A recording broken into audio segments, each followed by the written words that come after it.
Hola mis niños, ¿cómo están? Vamos a continuar con el tema pruebas de la evolución. La clase anterior habíamos empezado a ver los diferentes tipos de evolución, ¿no? Ahora vamos a ver las embriológicas, paleontológicas, biográficas y bioquímicas.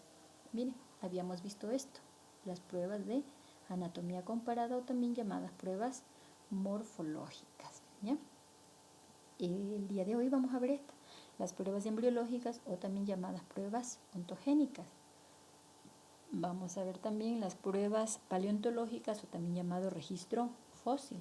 Vamos a ver las pruebas biogeográficas, que no tienen otro nombre, y vamos a ver la biología molecular o también llamadas pruebas bioquímicas. Entonces, estas 4 tipos de pruebas las vamos a ver el día de hoy y vamos a sintetizar o a recordar lo que habíamos visto la clase anterior. Y aquí tenemos como pruebas de anatomía comparada o las pruebas morfológicas, pues habíamos visto lo que eran órganos análogos, homólogos y vestigiales. Habíamos visto que los órganos análogos son aquellos que tienen distinto origen evolutivo, pero sin embargo tienen una misma función. Y aquí tenemos las alas, distinto origen evolutivo, sin embargo la función es la misma, sirve para volar. ¿Okay? Aquí también tenemos los cuernos, miren, los cuernos de aquí y los de acá. ¿Ya? Este se llama escarabajo rinoceronte y ellos cuando pelean lo hacen con su cornamenta, que es esto. Y lo mismo ocurre acá. Tienen distinto origen embriológico o distinto origen evolutivo, pero la función es la misma, ¿no? Ellos se defienden con eso, atacan con eso, pelean con eso. ¿Okay? Los órganos homólogos, en cambio, es lo contrario de los análogos. Ellos, en cambio, tienen un mismo origen evolutivo o un mismo origen embrionario, que tienen una estructura interna semejante. Los huesos tienen una disposición semejante en este ejemplo que tenemos aquí, sin embargo, tienen distinta función, ¿ya? Por las modificaciones que han sufrido.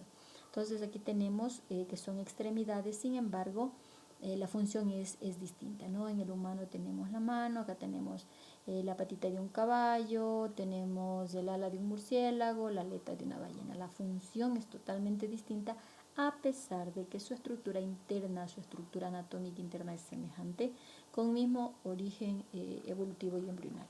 También en pruebas anatómicas o pruebas de anatomía comparada o pruebas morfológicas habíamos visto también lo que eran órganos vestigiales, que no son ni homólogos ni análogos, sino más bien que son vestigios de un órgano que tuvo en su momento una función. Y aquí tenemos, por ejemplo, las muelas del juicio, tenemos del apéndice y también tenemos del coxis. ¿Okay? De esto habíamos hablado en la clase anterior, que usted la puede revisar en YouTube cuando usted así lo necesite.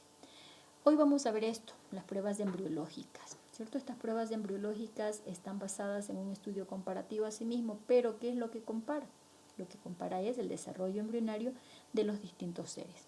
Se refiere básicamente a comparar esto, las primeras etapas del desarrollo embrionario de diferentes vertebrados, los cuales son muy similares en sus primeras etapas. Lo que indica, al ser similar, lo que les indica a los científicos es que provienen de un antepasado común. Aquí tenemos, ¿no? Como por ejemplo vertebrados tan distintos, pez, ave, tortuga, humanos, ellos son similares, tienen cola y tienen hendiduras branquiales, ya lo vamos a ver esto en la imagen, aunque después solo los peces desarrollan las branquias.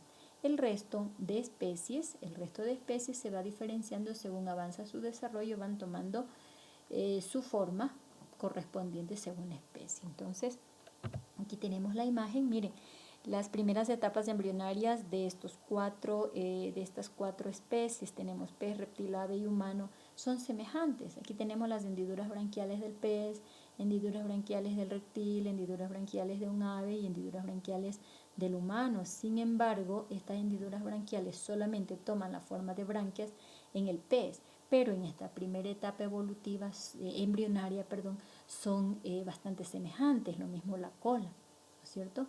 Miren, ahora vamos a ver esta otra imagen. Aquí tenemos asimismo pez, ave, conejo. En vez de reptil tenemos un conejo y un hombre. Miren, las primeras etapas embriológicas son muy semejantes, bastante semejantes, diría yo. Luego ellos van tomando forma a medida que avanza, ¿no es cierto? El desarrollo evolutivo, pues de ellas van cambiando y van tomando la forma adecuada. Por ejemplo, mire, el ave, aquí se parecen bastante, sin embargo aquí ya va haciendo su forma, ¿no? De pico, de todo. Aquí está el ser humano, un conejito, un ave y un pez. Entonces mire cómo se va cambiando. Entonces las pruebas embriológicas se remiten básicamente a las primeras etapas embriológicas, ¿ya? Los embriones de distintas clases de vertebrados son muy semejantes entre sí en las primeras etapas del desarrollo y se van diferenciando gradualmente, ¿no? Eso es lo que podemos ver en esta imagen. Luego tenemos las pruebas paleontológicas. A las pruebas paleontológicas también se les dice las pruebas de fósil. ¿Qué es lo que ocurre con estos fósiles o con estas pruebas paleontológicas? Pues aquí tenemos que muchas veces el registro fósil está incompleto. Está incompleto porque no se fosilizaron, o está incompleto porque no han sido bien conservados, o está incompleto porque todavía no se encuentra. Entonces, cuando hablamos de fósiles, no necesariamente el fósil está completo, el cuerpo humano está completo. Si nosotros tenemos la oportunidad de algún rato de ir al Museo de Ciencias Naturales en Berlín, por ejemplo, vamos a encontrar un fósil que es el más antiguo y el más grande de dinosaurio que encontramos.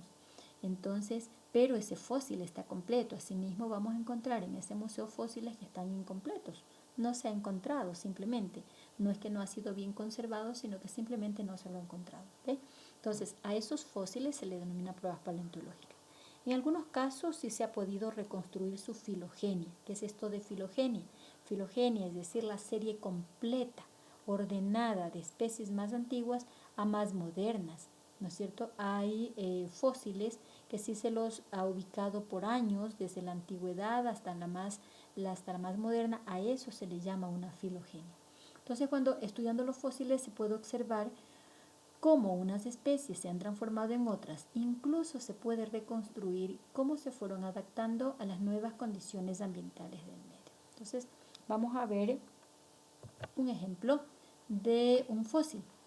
Aquí tenemos, mire, que este animalito que se llama así, Megaceros, que es un esqueleto fosilizado, mire, tome en cuenta el tamaño del hombre que está por debajo de la parte abdominal, por la pancita, digamos así. Mire, él da su altura, que se lo ve alto, significa que este es un fósil de un animal muy grande. Y mire lo que dice, podría ser el antepasado del ciervo actual. Los ciervos actuales no son tan grandes, sin embargo, pues podría ser, ellos simplemente lo analizan así, que podría ser un antepasado de un ciervo. ¿Qué es lo importante aquí? Se establecen similitudes con especies actuales, y entre ellos el ciervo, ¿no? Y se intenta determinar una historia evolutiva apoyada en pruebas tan firmes como son los fósiles. Entonces, esto es un ejemplo de un fósil. Luego tenemos las pruebas biogeográficas. Miren, bio viene de vida, ¿no? Y geográficas son las áreas geográficas en donde habita, es decir, el hábitat. Entonces, ¿qué es lo que pasa con estas pruebas biogeográficas? ¿A qué se refiere? Miren lo que tenemos aquí. Es frecuente encontrar especies más o menos parecidas, con alto grado de parentesco, que viven en lugares que están relacionados entre sí por su cercanía o característica. Por ejemplo, ustedes hicieron el análisis de los pinzones de Darwin y usted se pudo dar cuenta cuando hizo el cuadro comparativo, se dio cuenta que el pico de los pinzones sufrió adaptaciones. Entonces, siendo los mismos pinzones, tenían ciertas diferencias de acuerdo al lugar donde estaban viviendo, de acuerdo a las adaptaciones de su hábitat, de acuerdo a la alimentación. Entonces, aquí tenemos en las islas donde cada especie se ha adaptado a las condiciones concretas de cada isla. Por ejemplo, los pinzones de Darwin provienen de un ancestro común, pero al irse adaptando a las condiciones de cada lugar fueron evolucionando y originaron especies distintas. ¿Okay? Entonces, vamos a ver un ejemplo de pruebas biogeográficas. Entonces, aquí tenemos como por ejemplo los camélidos, ¿no? La familia de los camélidos, mire, ellos son familia, en su clasificación taxonómica vemos que son familias, sin embargo, ellos difieren su anatomía por las adaptaciones sufridas de acuerdo al lugar. Por ejemplo, los camélidos que se encuentran por acá, por el Asia, en donde hay desiertos, ellos desarrollan estas jorobas en donde pueden almacenar agua, porque eso es lo que ellos necesitan, allá no hay agua. Entonces, miren, en cambio acá, ellos han desarrollado un pelaje muy grueso por los climas. Acá, en cambio, siendo de la misma familia, no tienen un pelaje tan grueso y tan abundante como ellos. Entonces, esas son las adaptaciones que han hecho de acuerdo al hábitat donde viven. Eso es una prueba, se le llama prueba biogeográfica de la evolución, que siendo la misma familia, han evolucionado adaptándose al hábitat donde vive. ¿Okay? Tenemos un dromedario en donde él no tiene pelaje como él, porque es un clima caliente, sin embargo tiene la joroba. ¿Okay? Luego tenemos finalmente pues las pruebas bioquímicas, dice bio y dice químicas, es decir, la química de la vida, a eso se refiere las pruebas bioquímicas, ¿no es cierto? Cómo es que para los científicos las pruebas bioquímicas, de qué es lo que ellos lo toman como para poder analizar o hacer análisis comparativos. Pues básicamente las pruebas bioquímicas se basan en la comparación de distintos niveles moleculares. ¿Cuáles son esos niveles moleculares o cuáles son las moléculas que ellos comparan? Son estas dos moléculas, molécula de ADN y la molécula de proteína. Estos son los temas que vamos a ver la siguiente semana. Empezamos con este nuevo tema que se llama biomoléculas, las moléculas de la vida, dicho en otras palabras. Entonces aquí tenemos, las pruebas bioquímicas se basan principalmente en estas dos moléculas, ADN, que es ácido desoxirribonucleico, y las proteínas. Se puede calcular el grado de parentesco entre dos distintas especies. Vamos a ver unos ejemplos para entender mejor esto de pruebas bioquímicas. Aquí tenemos una de las evidencias más importantes, se basa en la similitud a nivel molecular que hay entre las proteínas, ¿no? O los ADN de las especies comparadas. Hombre gorila, hombre chimpancé, hombre orangután. Es decir, al analizar su ADN, ellos se dan cuenta que tan semejantes son sus cromosomas, o con el mapa genético, pues van a ver qué tan semejantes son ellos. ¿Okay? Aquí tenemos una prueba evolutiva, aquí tenemos los cromosomas humanos, y aquí tenemos el cromosoma de chimpancé. Mire, el humano tiene 46 cromosomas, el chimpancé tiene 42. El humano, dentro de los 46 cromosomas, tiene 2 cromosomas, el X y el Y, que son cromosomas que definen el sexo del nuevo bebé, ¿no es cierto? Si el cromosoma X fecunda a un cromosoma Y, será una nena, etc. ¿Okay? Entonces, mire, estos son los cromosomas sexuales. En el caso del chimpancé tenemos el cromosoma 2A y cromosoma B, es decir, hay bastante similitud. Los científicos dicen que solamente se diferencia el 1.8% del ADN humano con el ADN del chimpancé. Entonces, ¿qué dice aquí como nota importante? Dice, basada en la comparación de moléculas en los seres vivos, esto se ha hecho sobre todo con proteínas. Por ejemplo, proteínas de la sangre. ¿Cuáles son esas proteínas de la sangre? En nuestra sangre tenemos proteínas como las albúminas, globulinas, fibrinógenos. Esas son las proteínas de la sangre que les sirven a los científicos para analizar qué tan semejantes son las proteínas de la sangre de un humano con las proteínas de la sangre de un chimpancé. ¿Okay? Y por eso, en conclusión, ellos difieren el humano con el chimpancé. Al analizar sus cromosomas, al analizar las proteínas, difiere apenas del 1.8%. ¿Okay? Aquí tenemos un análisis porcentual, un análisis comparativo, 95%, la diferencia es poquita, con el ratón también, bastante similitudes, ¿ok? Entonces, para sintetizar, ¿a qué se refiere esto de pruebas paleontológicas? A los fósiles, comparar fósiles básicamente, ¿no es cierto? Cuando los fósiles ordenados de mayor a menor antigüedad forman una serie filogénica, ¿sí? Eso es la filogenia, son series de fósiles ordenadas, desde el más antiguo al menos antiguo, ¿ok?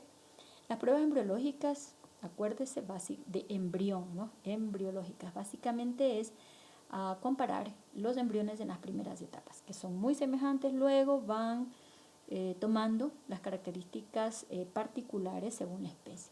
Las pruebas anatómicas o de anatomía comparada, que era lo que habíamos visto, o también llamadas morfológicas, acuérdense.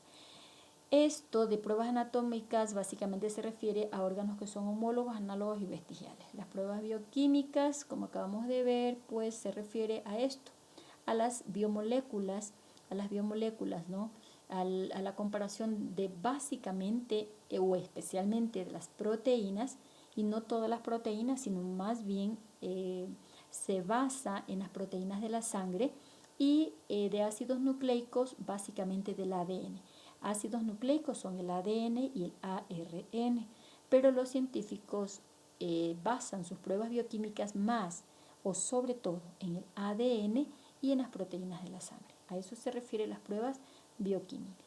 Y las pruebas biogeográficas son las adaptaciones que van sufriendo especies de una misma familia. Y habíamos visto como, por ejemplo, la familia de los camélidos. Cuanto más alejadas se encuentran dos regiones, más grande será la diferencia que existe entre las especies que allí habitan. Y habíamos visto cómo desarrollan pelaje o desarrollan una o dos jorobas, según la necesidad o según el hábitat o la adaptación que hayan tenido al hábitat. Y eso es todo, chicos, con respecto a las pruebas de evolución, los diferentes tipos de evolución. A partir de la siguiente semana vamos a ver el nuevo tema, que es biomoléculas, que se refiere a esto, moléculas de la vida, ¿ya? Glúcidos, lípidos, proteínas, ácidos nucleicos. Estas son biomoléculas orgánicas, porque también hay biomoléculas inorgánicas como agua, sales minerales. Bueno, es un tema bastante simpático que lo vamos a ver a partir de la siguiente semana. Y pues, chicos, espero vernos prontito en las clases online.